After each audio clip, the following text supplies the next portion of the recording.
Congolese have already died due to endless wars in the country. This population truly needs peace. That's Tede Wachiba speaking with VOA's Peter Clote. Ivory Coast rice farmer Francois Cassayao has struggled to make ends meet with only one harvest per year. That was before he planted a new variety resistant to unpredictable weather conditions and capable of producing larger yields.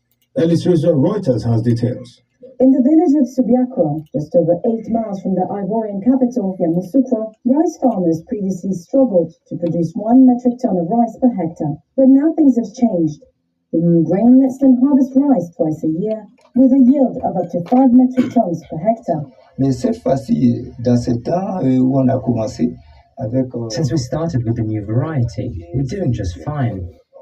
Introduced through a program designed to boost local rice production and reduce reliance on imports, the new variety has become a local favorite. Its scent and flavor, as well as its capacity to withstand frequent water shortages, have made it a highly priced commodity on the local rice market. The new grain offers a promising boost for local farmers and could significantly reduce the reliance on foreign rice imports. Ivorian production of local white rice currently stands at 1.4 million metric tons. That's Alice Rizzo of Reuters. Kenyan authorities have started a tracing process to quarantine people who came in contact with a man who has tested positive for the Mpox virus, also known as monkeypox. Mohammed Yusuf reports. Authorities say the person who tested positive for the virus traveled to the country along the Kenyan-Tanzanian border. Kenya Health Ministry Principal Secretary Mary Muthoni said they deployed health officials in an effort to prevent the virus from spreading. Mpox, formerly known as monkeypox, is endemic to forested areas of East, Central, and West Africa. Virus symptoms include high fever, skin rash, headache, swollen lymph nodes, and general body aches.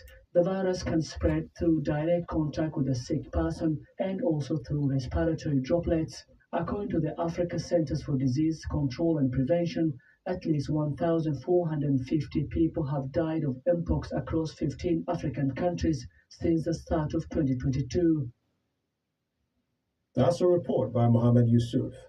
And African health officials say mpox cases have spiked by 160% so far this year, warning the risks of further spread is hydrola prevention, studying a report that the disease known as monkeypox has now been detected in 10 African countries this year, including Congo, which has more than 96% of all cases and deaths.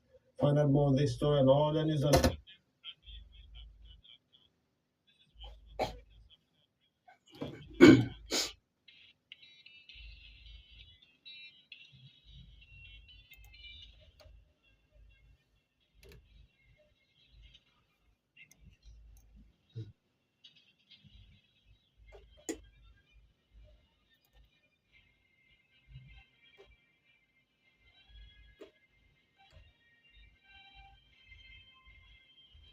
Good morning and thank you so much for listening in to BBC FM 98.2, the Fountain of Development. Today is the 5th of August 2024 at 5 minutes past 8 a.m. on a very beautiful Monday morning. I'm Jalaz Jalinite with the news in English. We start off with the headlines. Bishop criticized the religious leaders who keep followers in places of worship without working. Chopper carrying Taiwan involved in crash. Kitara to host Libyan opponents in Libya. And Lira Catholic Diocese suspends 4 priests indefinitely. The news in detail.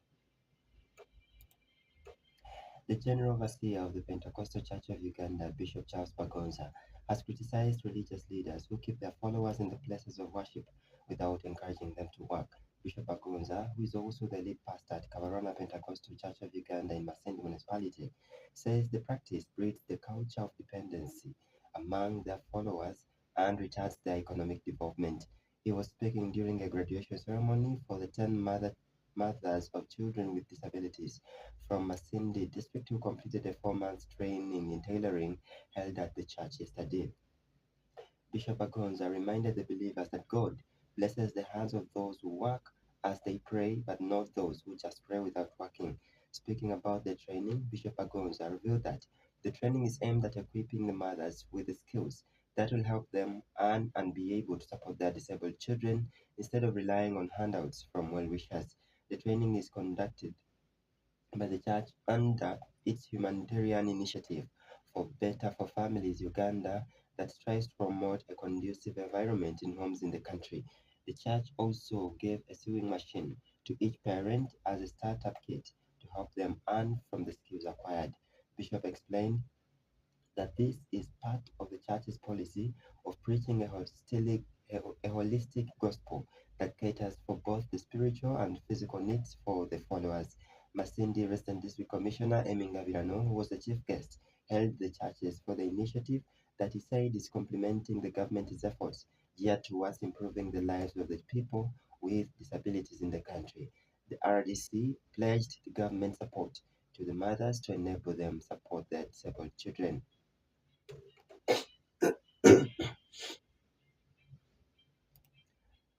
And in Bushenyi, sources have provided finer details of the crash of the chopper carrying Deputy Speaker Thomas Tayebwa. Tayebwa on Saturday attended President Museveni's commissioning of the newly constructed Kole Gulu Nebiarua 132 kV power line connecting the West Nile sub-region to the national grid.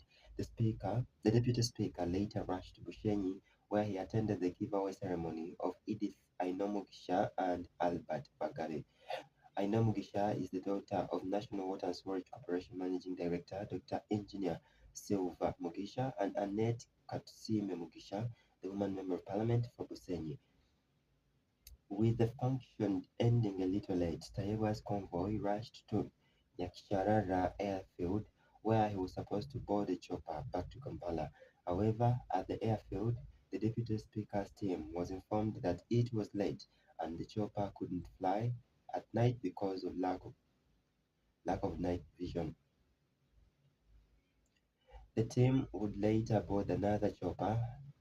Fire was later seen coming from the cockpit of the chopper, prompting panic, especially from the passengers. The pilot decided to crash land the chopper, and it is when Taiwan's security team engaged in the rescue of the principal and other passengers. The sources say all people aboard the chopper are currently fine with minor injuries.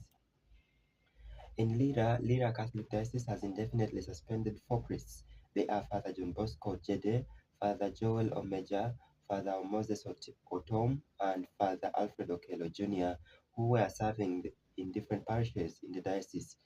Their suspension was announced on Thursday by Reverend Father Emmanuel Opio, the diocesan councillor, during the ordination ceremony held at Lira Cathedral Ordination Ground. Without divulging more details, the chancellor said the priests were stripped of their powers of order and governance with immediate effect, but asked Christians to continue praying for them. The canon law stipulates that a cleric can only be suspended if he has been found guilty of committing a crime. Earlier in the day, Bishop Sanctus Lino Wanok ordained 4 priests, Father Isaac Ojok from the Missionary Congregation of the Chameleons, Father Haron Ojok and Father Moses Opio from Uganda Matters Parish, Minakulu, and Father Brian Ekwaro from the Puritan congregation, originally from Christ the King, Teboke Parish. And in sports, Kitara FC has opted to host their Libyan counterparts, Al Hilal Benghazi in Libya in the first round preliminary match in the CAF Confederation Cup.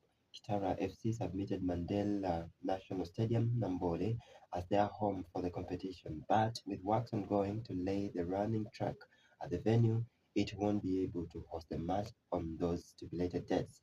A statement on the club website reads that the Confederation of Africa Football has confirmed that Gitara Football Club will host the first leg of the first preliminary round of the 2024-2025 CAF Confederation Cup against Al Hilal Benghazi in Libya.